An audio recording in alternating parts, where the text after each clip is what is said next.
Apreciados amigos, esta semana tenemos la oportunidad de poder disfrutar la lección de escuela sabática titulada Unidad en Cristo, lección número 3.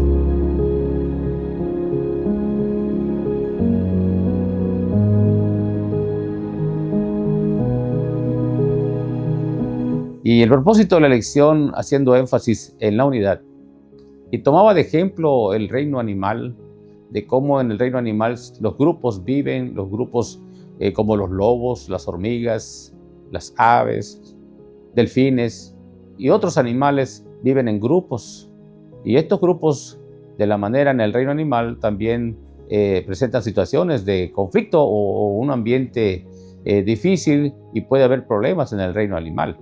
La pregunta sería, ¿y en nuestra sociedad, en nuestro ambiente social, habrá este tipo de problemas?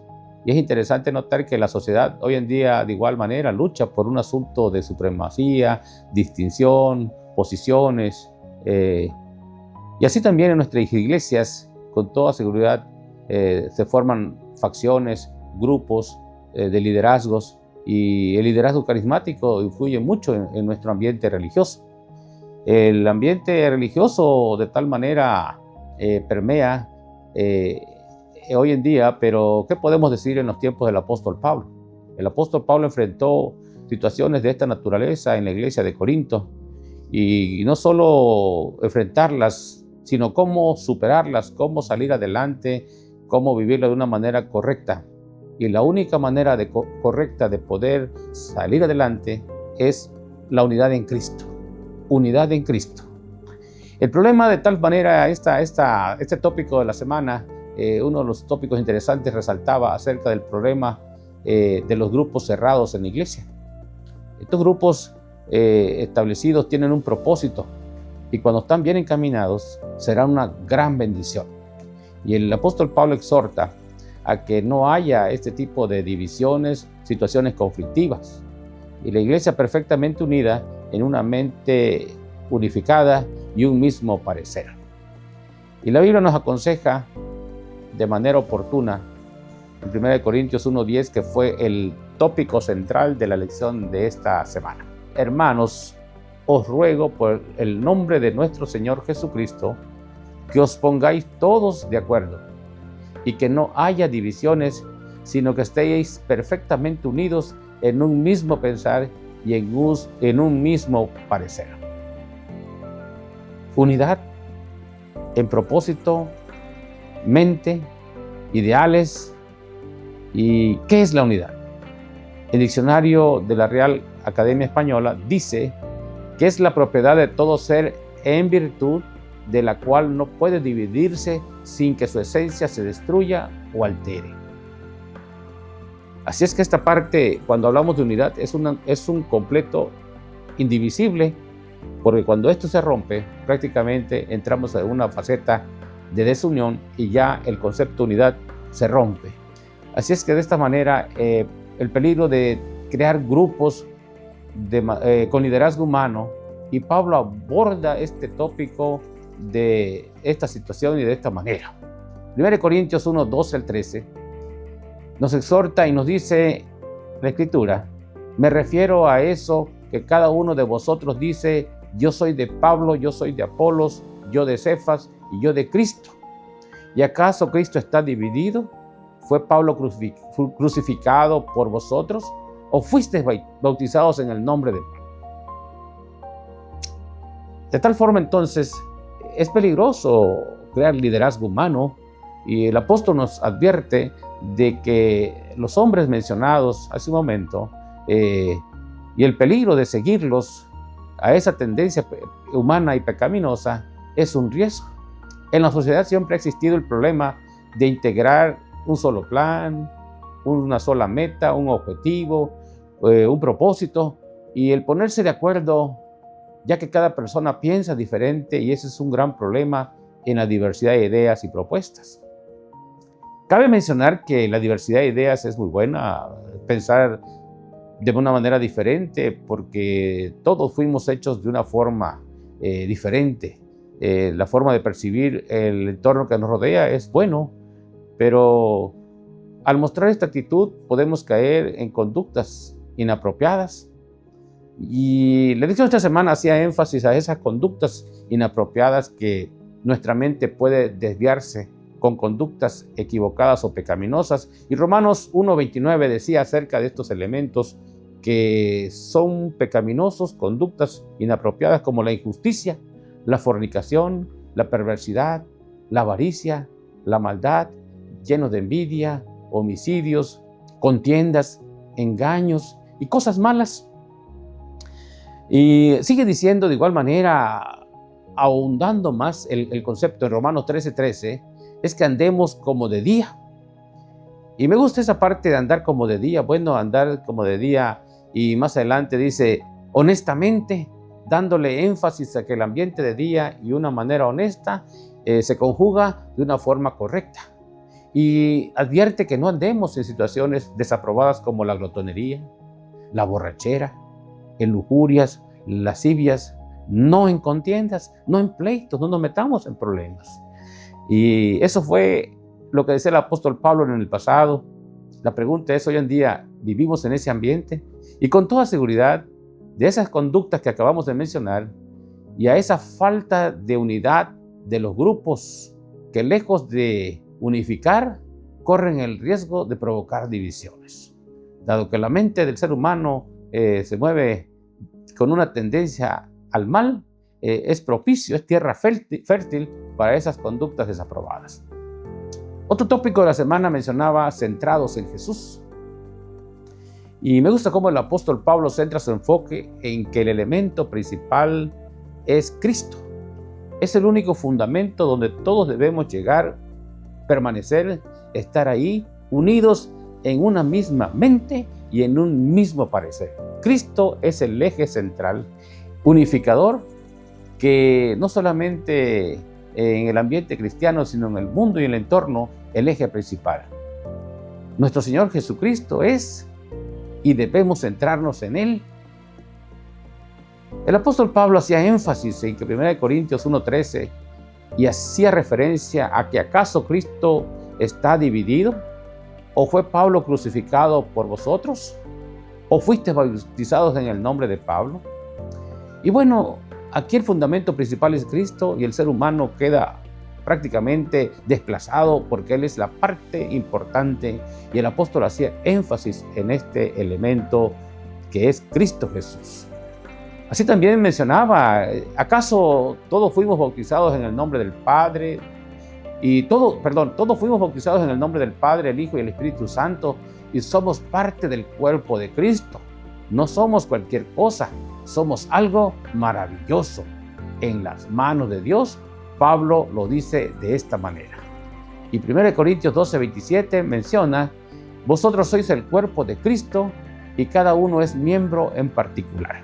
Así es que somos responsables en la forma particular que menciona el texto bíblico, recordar que somos el cuerpo de Cristo y que cada una de nuestras acciones o bien puede engrandecer el nombre del Señor o también denigrar su imagen, su santidad. Por eso se nos advierte que de manera particular en nuestro accionar debemos ser cuidadosos. Es interesante ver que debemos estar unidos en esa diversidad de pensamientos, ideas, conceptos. Esa unidad debe estar, pero debemos reconocer que todo eso debe estar sometido a la voluntad o bien sujetarse a Cristo, que es nuestro Señor. No está mal pensar de una manera diferente por la forma en que percibimos el ambiente, pero todo eso debe glorificar el nombre de Dios. Las relaciones en la iglesia es interesante de cómo deben ser restauradas, de cómo deben ser fortalecidas. Y esto no es humanamente lograble, es imposible. La única manera de lograrlo es el elemento que unifica, la pieza principal, la pieza unificadora, la parte elemental de un eje. El centro es Cristo y la unidad en Él y a su sacrificio en la muerte, en la cruz, nos da fortaleza y sobre todo nuestra parte, la muerte al yo. Es la parte humana que debe de una manera complementar lo que estábamos diciendo. Otro de los tópicos de la semana mencionaba acerca de la sabiduría y la madurez.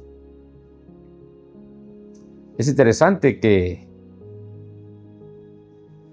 el concepto de la sabiduría no es lo mismo que la inteligencia. Ser sabio es un principio y tiene que ver con el concepto de temor a Dios.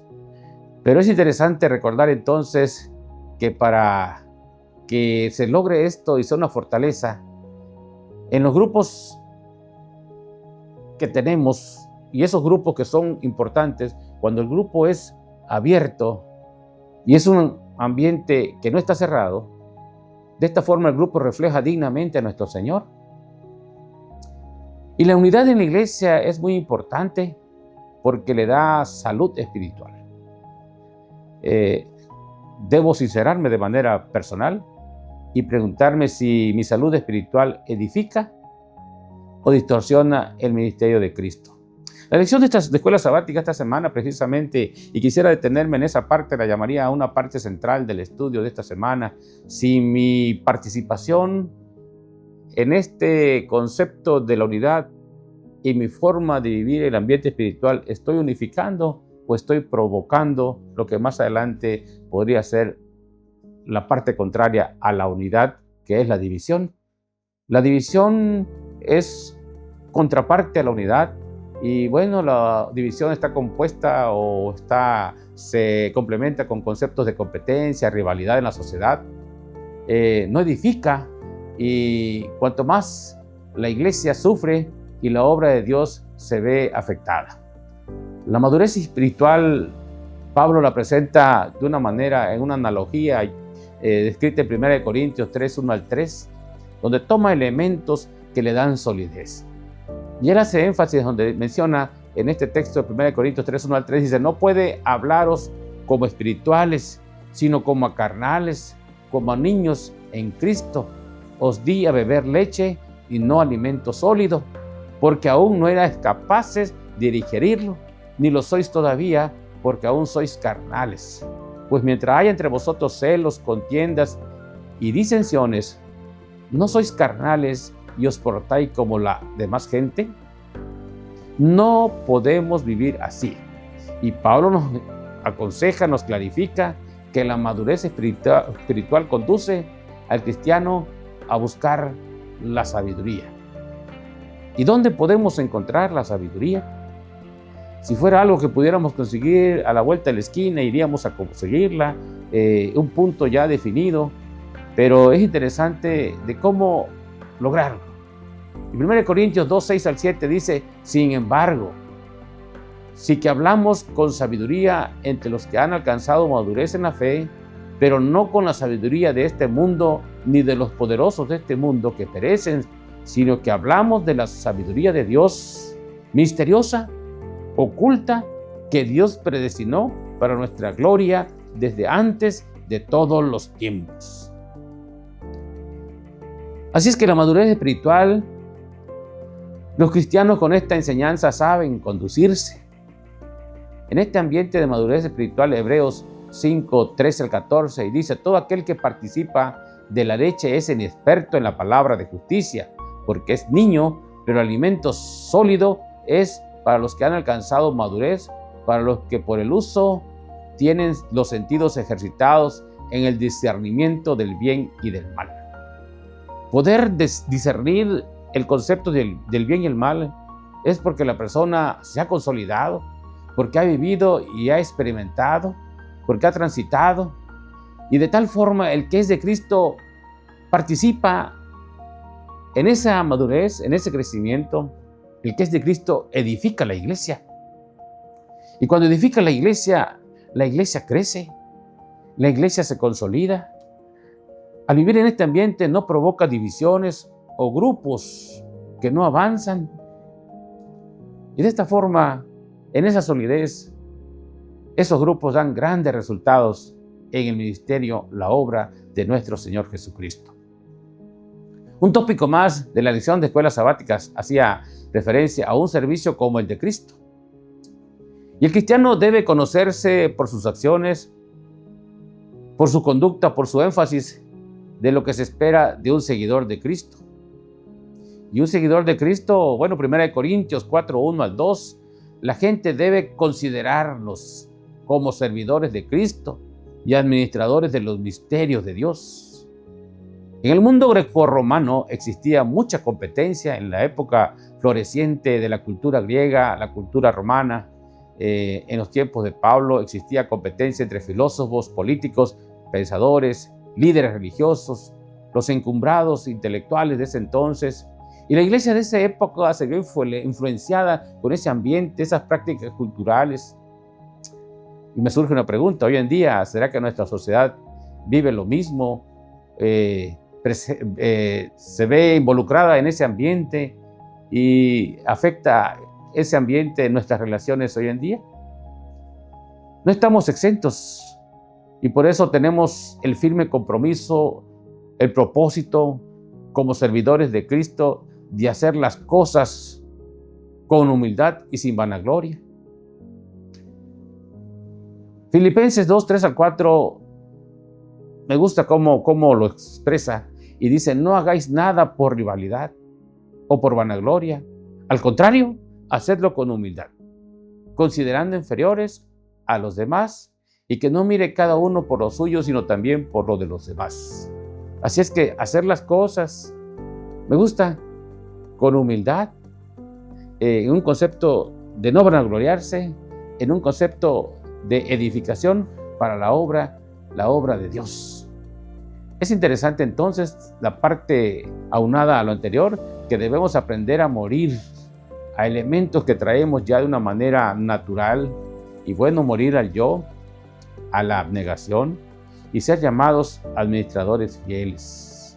Se requiere de elementos en la obra de Dios, porque la fidelidad es una distinción y que se adquiere en base a la madurez. Y la madurez no es algo que surgió de la noche a la mañana, sino es una construcción que se va edificando con elementos sólidos y va agarrando fuerza, fortaleza, de tal manera para la vida diaria y también en nuestra iglesia. Y finalmente llegamos al último tópico, que hace referencia a un estilo de vida que refleje la cruz. Un estilo de vida, y bueno, podemos resaltar puntos importantes. Ese estilo de vida es crear grupos. El propósito es crear grupos que edifiquen y que no causen divisiones. Ser personas que ayuden a sus dirigentes de la iglesia, que seamos constructores, edificadores, que seamos gente de paz, que gente diferente, que cuando el mundo nos observe pueda distinguirse por sus cualidades que Cristo ha hecho en nuestras vidas.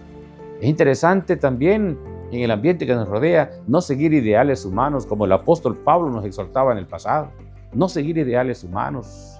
El fundamento principal, el elemento clave es Cristo. El Evangelio está trazando o nos marca la senda. El Evangelio marca el camino de nuestro Señor Jesucristo por medio del plan de salvación. El Evangelio ya está trazado, está definido, no hay nada más que agregarle, solamente llevarlo a vivirlo. Por eso el estilo de vida, a experimentarlo, y el mundo que nos observa debiera hacer lo mismo. Pablo expresa en su experiencia un estilo de vida de ministerio al servicio. Y 2 Corintios 11, 23 al 28 describe la vida, o Pablo describe parte de su faceta en el ministerio. He trabajado más que ellos.